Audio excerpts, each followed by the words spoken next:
नमस्कार दोस्तों, reality classes में आपका स्वागत है। इस वीडियो से हम लोग प्रारंभिक रसायन विज्ञान जो है उसको शुरू करेंगे। इससे पहले मैंने भौतिक विज्ञान पे 4 वीडियो बना दिए हैं और उसको सामान्य विज्ञान नाम से जो प्लेलिस्ट है उसमें जाके आप देख सकते हैं।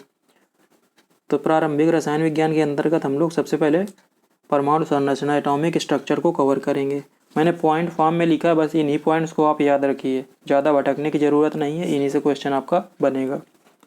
पहला पॉइंट दिया गया है, तत्व का वह छोटा से छोटा कण जो किसी भी रासायनिक अभिक्रिया में भाग लेता है परंतु स्वतंत्र अवस्था में नहीं रह सकता, उसको परमाणु या एटम कहते हैं। लोगों को मतलब एटम और मॉलिक्यूल में बहुत कन्फ्यूजन रहता है। तो जो रासायनिक अभिक्रिया है ना, उसमें परमाणु मतलब एटम भाग लेता है, परमाणु स्वतंत्र अवस्था में नहीं रह सकता, लेकिन जो अणु होता है मॉलिक्यूल वो स्वतंत्र अवस्था में रह सकता है। और जो इलेक्ट्रॉन प्रोटॉन न्यूट्रॉन होते हैं ना, वो परमाणु के अंदर होते हैं। अगला पॉइंट लिखा है, किसी तत्व का परमाणु भार मतलब एटॉमिक वेट वह संख्या है जो यह प्रदर्शित करती है कि उस पदार्थ का एक अणु कार्बन 12 के एक परमाणु के 1/12 भाग द्रव्यमान से कितना गुना भारी है। तो जो परमाणु भार है ना, उसको हम निकालते हैं कार्बन 12 से कंपेयर करके। तो होता है परमाणु भार क्या, कार्बन 12 का जो एक परमाणु है उसका 1/12 भाग से कोई तत्व कितना गुना भारी है, वही उसका परमाणु भार हो जाता है। कार्बन 12 का 1/12 भाग से कितना गुना भारी है, ऐसे आप याद रखिए। तो ये हो गया एटॉमिक वेट। अब है मॉलिक्यूलर वेट। तो इसमें क्या है कि किसी पदार्थ का अणु भार वह संख्या जो प्रदर्शित करती है कि उस पदार्थ का एक अणु, ऊपर बात हो रही थी परमाणु की, मतलब परमाणु भार जो होता है ना, इसमें बात हो रही अणु की।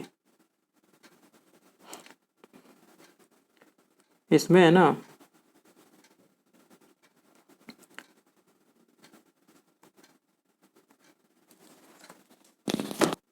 इसको चेंज कर लीजिए। ऊपर जो लिखा है ना परमाणु भार में, उसमें उस पदार्थ का एक परमाणु कर लीजिए।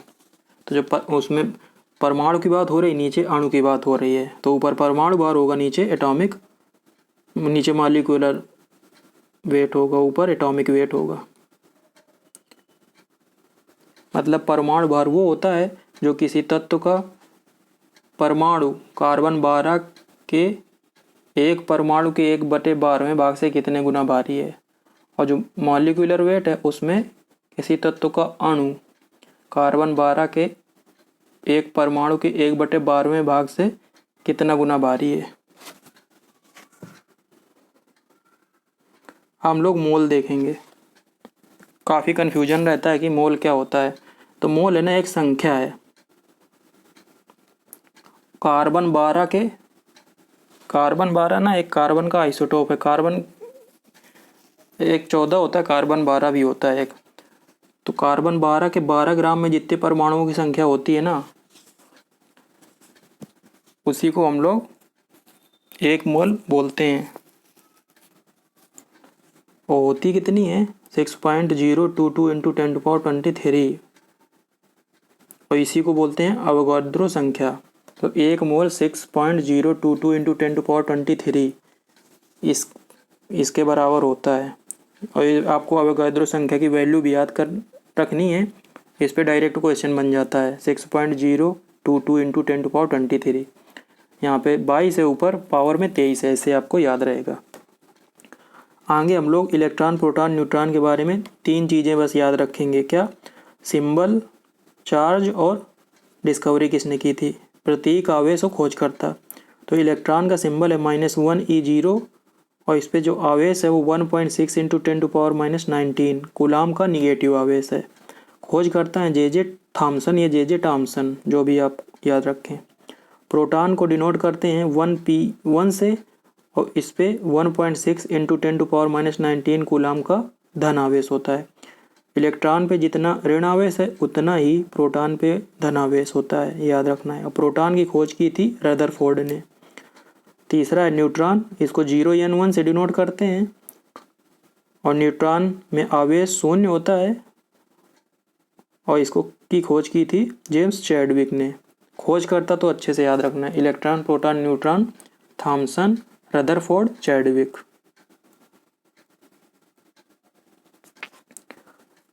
अब हम लोग एटॉमिक नंबर देखेंगे। मैं आपको बिल्कुल साधारण भाषा में बताऊंगा। तो एटॉमिक नंबर होता है किसी तत्व में नाभिक में जो प्रोटॉनों की संख्या होती है वो परमाणु क्रमांक के बराबर होता है। किसी तत्व में नाभिक में प्रोटॉन और न्यूट्रॉन होते हैं और इलेक्ट्रॉन नाभिक के बाहर चक्कर लगाते हैं, ये आपको याद रखना है। अब दूसरा द्रव्यमान संख्या मतलब मास नंबर।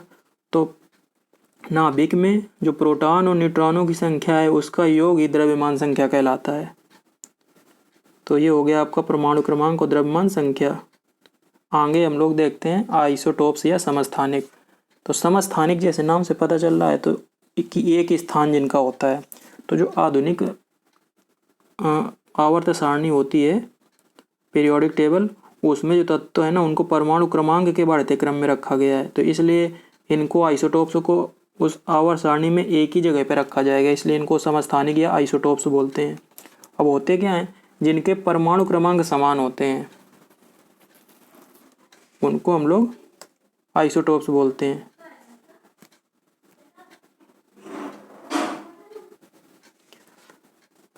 परमाणु क्रमांक जिनका समान होगा उनको हम लोग समस्थानिक बोलते हैं। अब एग्जाम्पल इसका है बहुत ही अच्छा। हाइड्रोजन के 3 आइसोटोप्स या समस्थानिक होते हैं। तीनों के आपको नाम याद रखने, फार्मूला याद रखना है। प्रोटियम, ड्यूटेरियम और ट्राइटियम। 1H1, 1H2, 1H3। तो अब इसमें पता कैसे चलेगा कि इनका परमाणु क्रमांक समान है।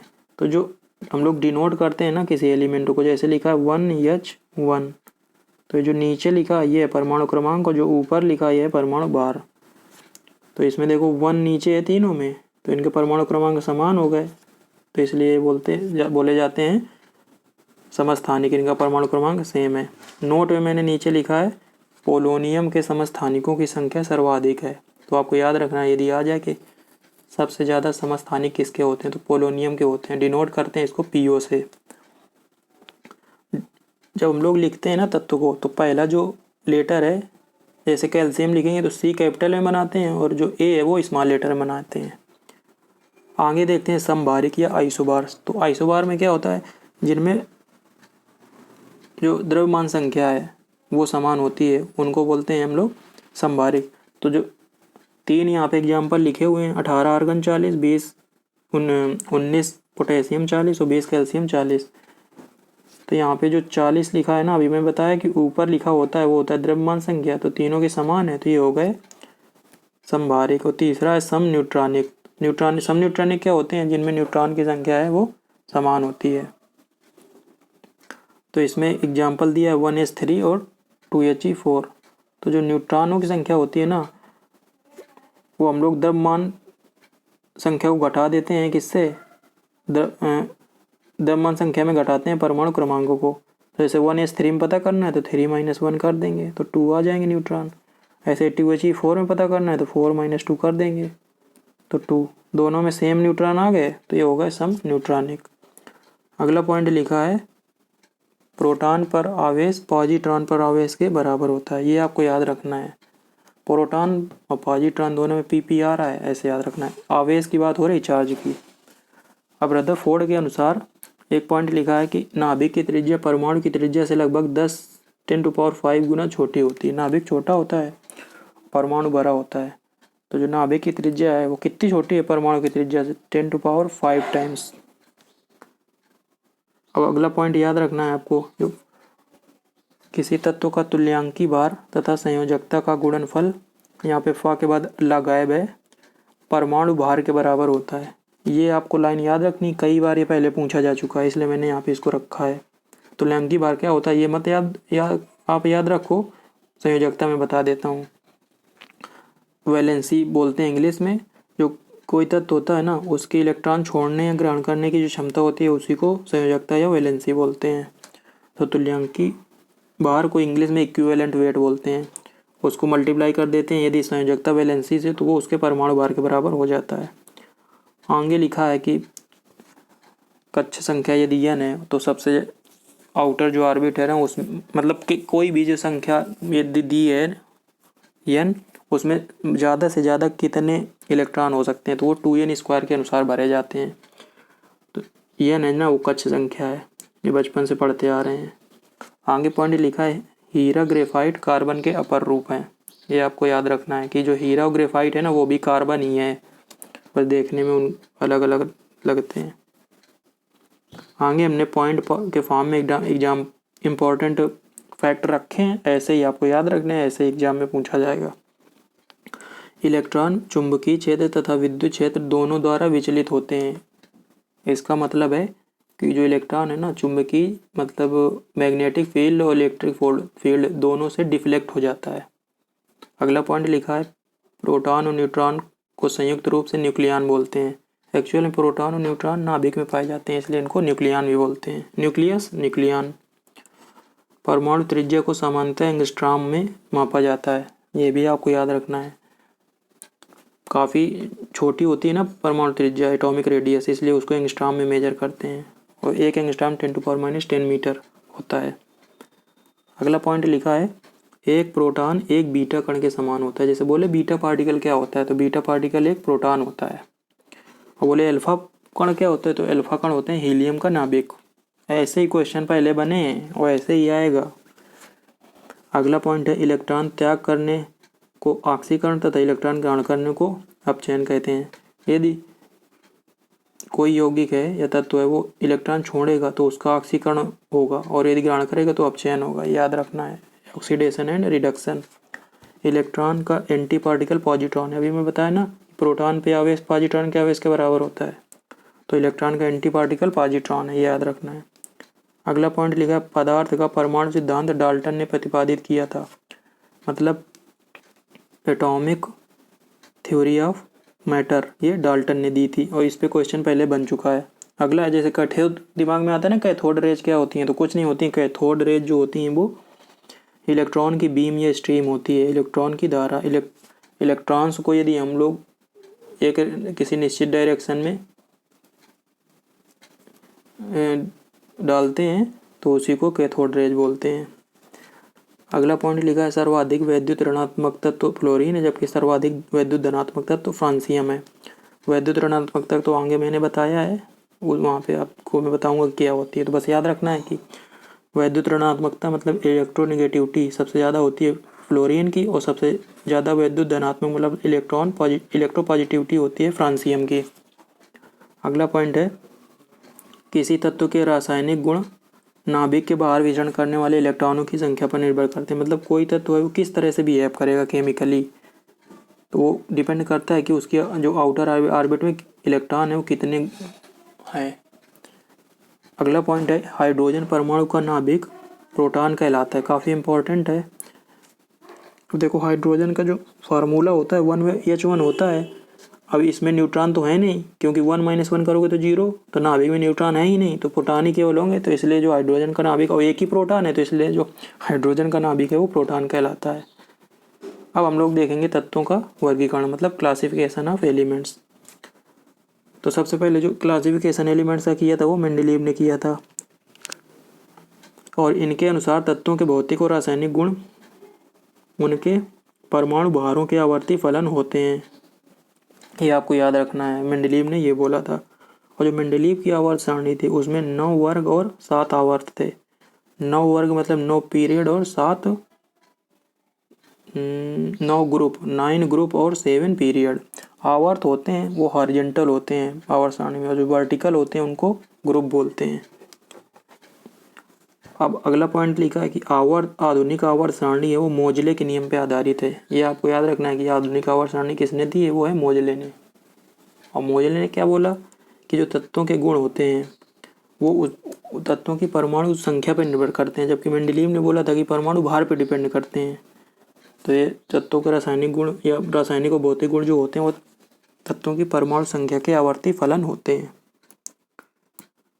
अब याद रखना है कि जो अभी की आधुनिक आवर्त सारणी है उसमें वर्ग और आवर्त कितने हैं, तो आधुनिक आवर्त सारणी में 7 आवर्त हैं और 18 वर्ग हैं, 7 पीरियड 18 ग्रुप। अगला पॉइंट है प्रत्येक आवर्त का प्रथम तत्व क्षार धातु तथा अंतिम तत्व अक्रिय गैस है। तो जो हॉरिजॉन्टल है ना उनको आवर्त बोलते हैं। तो प्रत्येक आवर्त का जो पहला तत्व है वो क्षार धातु या बेस मेटल है, और जो लास्ट में तत्व है वो है इनर्ट गैस और हाइड्रोजन है ना, इसमें अपवाद है। अब हम लोग देखेंगे लैंथेनाइड और एक्टिनाइड सीरीज के तत्व। इनको अलग रखा गया है, जो पीरियोडिक टेबल है ना उसमें नीचे अलग से टेबल बना के इनको रखा जाता है। तो जो परमाणु क्रमांक 57 से 71 तक के तत्व हैं उनको लैंथेनाइड सीरीज के तत्व, और 89 से 103 89 से 103 तक के जो तत्व हैं उनको एक्टिनाइड सीरीज के तत्व कहते हैं। अब हम लोग देखते हैं आयोनाइजेशन पोटेंशियल, मतलब आयनन विभव। समझ में आ रहा है कि ये वह ऊर्जा है, न्यूनतम मात्रा है ऊर्जा की, जो किसी परमाणु की बाह्यतम कक्षा से इलेक्ट्रॉन निकालने की आवश्यकता होती है। आयनन मतलब आयनित होने के लिए कितना एनर्जी चाहिए, तो आयनित कब होगा, जब इलेक्ट्रॉन बाहर निकालेगा, तो इसी को बोलते हैं आयोनाइजेशन पोटेंशियल। अब हम लोग देखेंगे इलेक्ट्रॉन एफिनिटी या इलेक्ट्रॉन बंधुता। तो जब साझेदारी से जो कोवेलेंट बॉन्ड बना होता है, तो उसमें जिस एनर्जी से जो तत्व होते हैं वो इलेक्ट्रॉन को अपनी तरफ खींचता है, उसी को बोलते हैं इलेक्ट्रॉन बंधुता, इलेक्ट्रॉन एफिनिटी। या जो तत्व होते हैं वो जो अपनी आउटर ऑर्बिट में इलेक्ट्रॉन मूव कर रहे हैं उनको किस एनर्जी से खींच रहे होते हैं अंदर, जिससे वो बाहर न चले जाएं। इसमें 2 पॉइंट आपको याद रखना है कि जो वर्ग 7 होता है उसकी इलेक्ट्रॉन बंधुता सबसे अधिक होती है, मतलब वर्गों की बात की जाए तो, जबकि तत्व की बात की जाए तो क्लोरीन की इलेक्ट्रॉन बंधुता सबसे ज़्यादा होती है। अब आगे दिया गया इलेक्ट्रोनिगेटिविटी, विद्युत ऋणात्मकता। तो विद्युत ऋणात्मकता वह होती है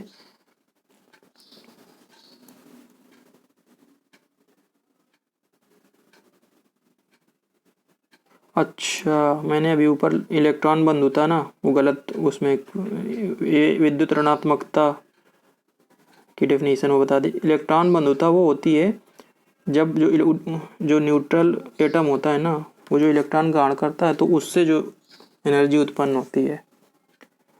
मेरे दिमाग में और कुछ चल रहा था उस समय। सीधी सी बात है, इलेक्ट्रॉन एफिनिटी मतलब कोई जो उदासीन परमाणु है, तो जब इलेक्ट्रॉन ग्रहण करेगा तो जो एनर्जी उत्पन्न होती है उसी को इलेक्ट्रॉन बंधुता बोलते हैं।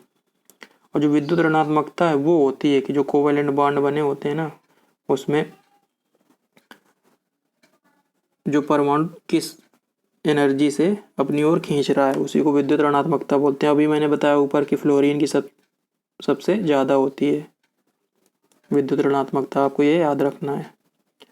आगे हम लोग परमाणु बंध या एटॉमिक बॉन्ड के बारे में देखेंगे। तो मैंने यहाँ पे 2 बॉन्ड के बारे में बताया, इसी से आपका काम चल जाएगा। एक है इलेक्ट्रोवैलेंट बॉन्ड और दूसरा है कोवैलेंट बॉन्ड। तो जो वैद्युत संयोजी बंध होते हैं वो इलेक्ट्रॉनों के स्थानांतरण या ट्रांसफर से बनते हैं, जैसे NaCl H2SO4। तो NaCl को यदि ब्रेक करे तो Na+ और Cl- में ब्रेक होगा। तो यहाँ पे सोडियम ने एक इलेक्ट्रॉन छोड़ा और उसको क्लोरीन ने ग्रहण कर दिया, तो इसलिए यहाँ पे इलेक्ट्रोवैलेंट बॉन्ड है। और इनकी प्रॉपर्टी जो लिखी है वो आपको याद रखना है। जो इलेक्ट्रोवैलेंट बॉन्ड होते हैं उनको आयनिक बॉन्ड भी बोलते हैं। तो जो आयनिक यौगिक मतलब आयनिक कंपाउंड होते हैं उनका द्रवणांक व क्वथनांक कुछ होता है, मतलब द्रवणांक मेल्टिंग पॉइंट और क्वथनांक बॉइलिंग पॉइंट। इनका जलीय घोल विद्युत का सुचालक होता है, मतलब जो इनका लिक्विड फॉर्म ये होगा वो इलेक्ट्रिसिटी का कंडक्टर होगा, अपने आप होगा, क्योंकि उसमें फ्री इलेक्ट्रॉन्स होंगे। और इनकी आयनन क्षमता अधिक होती है। आयनन क्षमता अधिक तो होगी क्योंकि इसमें फ्री इलेक्ट्रॉन्स होते हैं, तो आयनित आराम से हो जाते हैं। दूसरा जो कोवैलेंट बॉन्ड है, तो कोवैलेंट बॉन्ड में साझेदारी से बनता है, मतलब बराबर संख्या में दोनों इलेक्ट्रॉन है वो साझेदारी करते हैं। जो दोनों तत्व हैं जो जुड़े हैं वो, तो ये समान भी हो सकते हैं और असमान भी हो सकते हैं। एग्जाम्पल जैसे लिखा है क्लोरीन, तो Cl2 को क्लोरीन गैस बोलते हैं। तो इसमें क्लोरीन के 2 एटम है ना, वो एक एक इलेक्ट्रॉन की साझेदारी करने से क्लोरीन गैस बना लेते हैं। ऐसे ही मीथेन लिखा है CH4, तो इसमें जो कार्बन है ना वो 4 हाइड्रोजन के साथ एक एक इलेक्ट्रॉन साझेदारी करता है चारों दिशाओं में। अब इसकी प्रॉपर्टी आपको देखना है कि जो सहसंयोजी बंध होता है वो दृढ़ मतलब रिजिड और दिशात्मक मतलब डायरेक्शनल होता है। तो इनकी जो मतलब खींचने की होती है ना, वो कोवेलेंट बॉन्ड बने हैं तो जो एनर्जी वो एक ही डायरेक्शन में लगती है, इसीलिए इस दिशात्मक बोला जा रहा है, जिस दिशा में वो बंध बना होगा। अगला लिखा है इसी में, इसके गोल विद्युत के कुचालक होते हैं। कुचालक तो होंगे ही जब फ्री इलेक्ट्रॉन्स नहीं है। उनका द्रवणांक व क्वथनांक मतलब मेल्टिंग पॉइंट व बॉइलिंग पॉइंट लो होता है। आगे मैंने कुछ पॉइंट लिखे हैं, आपको ऐसे ही याद रखने हैं। ये धातुओं के ऑक्साइड प्रायः क्षारीय होते हैं और अधातुओं के ऑक्साइड प्रायः अम्लीय होते हैं। ये जितने मैंने लिखे हैं ये प्रीवियस ईयर के क्वेश्चन ही हैं, उनको मैंने लाइन के फॉर्म में रख दिया है। धातुओं के ऑक्साइड है वो क्षारीय होते हैं, अधातुओं के अम्लीय होते हैं। अधातु अम्लीय ऐसे आप याद रखिए, और धातुओं के क्षारीय। अगला पॉइंट लिखा है, आवर्त सारणी में किसी समूह में ऊपर से नीचे की ओर जाने पर परमाणु का आकार बढ़ता है। आवर्त सारणी में ऊपर से नीचे आते हैं तो परमाणु का आकार वो बढ़ता है। अगला पॉइंट लिखा है, सिनेबार मरकरी का अयस्क है। कई बार एग्जाम में आया है, याद रखना है आपको। सिनेबार है ना वो Hg या मरकरी का अयस्क है, इसी को पारा बोलते हैं। अगला पॉइंट बहुत इंपॉर्टेंट है, गैल्वेनाइजेशन या गैल्वेनीकरण किसको बोलते हैं। तो जो लोहा होता है ना उसको जंग लगने से बचाने के लिए इसके ऊपर जिंक की कोटिंग करते हैं, जिंक की लेयर की, इसी को बोलते हैं गैल्वेनाइजेशन। आगे ब्रॉस और ब्रॉन्ज मतलब पीतल और कांसा, इसमें बहुत कन्फ्यूजन होता है, तो आपको ऐसे याद रखना है। कॉपर तो दोनों में कॉमन है, एक में टिन होता है एक में जिंक होता है। तो ब्रॉन्ज में जा आ रहा है तो इसमें जिंक नहीं होगा, इसमें टिन होगा। तो कॉपर और टिन से बनता है ब्रॉन्ज या कांसा, और पीतल ब्रॉस बनता है कॉपर और जिंक से। और ये दोनों मिश्र धातु हैं, मतलब कांसा है वो कॉपर और टिन की मिश्र धातु है, पीतल कॉपर और जिंक की मिश्र धातु है। अब हम लोग फ्यूज वायर के बारे में देखेंगे कि किसका बना होता है। तो जो फ्यूज वायर है ना वो टिन और लेड की मिश्र धातु या एलॉय है। कुछ अयस्क मैंने यहाँ पे लिखे हैं, इनको आपको याद रखने हैं। अयस्क पे क्वेश्चन अक्सर बनता है, जैसे मैग्नीटाइट और हेमाटाइट ये लोहे के अयस्क हैं, बॉक्साइट एल्यूमिनियम का अयस्क है, क्रोमाइट क्रोमियम का अयस्क है, पिच ब्लेंड यूरेनियम का अयस्क है, बहुत इंपॉर्टेंट है, पिच ब्लेंड यूरेनियम का अयस्क है। मोनाजाइट ये थोरियम का अयस्क है। थोरियम एक रेडियो एक्टिव तत्व है। जो मोनाजाइट है ना केरल में, वहाँ की जो मिट्टी है वहाँ पे पाया जाता है। और 3 पॉइंट मैंने धातुओं के बारे में लिखे हैं, तीनों मोस्ट इंपॉर्टेंट है। अब बोल देता है कि धातुओं में जो इलेक्ट्रिसिटी फ्लो होती है किस वजह से होती है, क्योंकि उसमें फ्री इलेक्ट्रॉन्स होते हैं। तो धातुएं मुक्त इलेक्ट्रॉन या फ्री इलेक्ट्रॉन्स के कारण विद्युत की सुचालक होती हैं, कंडक्टर ऑफ इलेक्ट्रिसिटी। और दो प्रॉपर्टी यहाँ पे लिखी है, मेलिएबिलिटी और डक्टिलिटी। मेलिएबिलिटी को हिंदी में बोलते हैं आघातवर्धनीयता और डक्टिलिटी को बोलते हैं तन्यता। तो मेलिएबिलिटी वो प्रॉपर्टी होती है जिस धातुओं की जिसके कारण उनको पीट के हम लोग सीट में बदल सकते हैं। और जो डक्टिलिटी होती है वो प्रॉपर्टी होती है जिसके कारण हम लोग उनको खींच के तार में बदल सकते हैं। ऐसे बस आप याद रखिए। और सब यदि आपसे पूछ ले कि सबसे ज़्यादा डक्टाइल मेटल कौन सी है, तो वो है सोना। सोना के ना कुछ ग्राम यदि लेंगे उससे हम लोग कई किलोमीटर लंबा तार बना सकते हैं। तो ये आपका हो गया इसका केमिस्ट्री का पहला लेक्चर। मैंने यहाँ पे आपका ये समझ लो अभी 23 मिनट 24 मिनट के बीच में समय हुआ है, इसमें मैंने इतने ढेर सारा कंटेंट आपको बता दिया। इनको आप रिवाइज कीजिए, 5 नंबर का साइंस आएगी, इन्हीं से किसी से फंस जाएगी, नहीं तो इसी से कहीं से रिलेटेड आपको क्वेश्चन आएगा। चलिए मिलते हैं अगले वीडियो में, तब तक के लिए नमस्कार और धन्यवाद।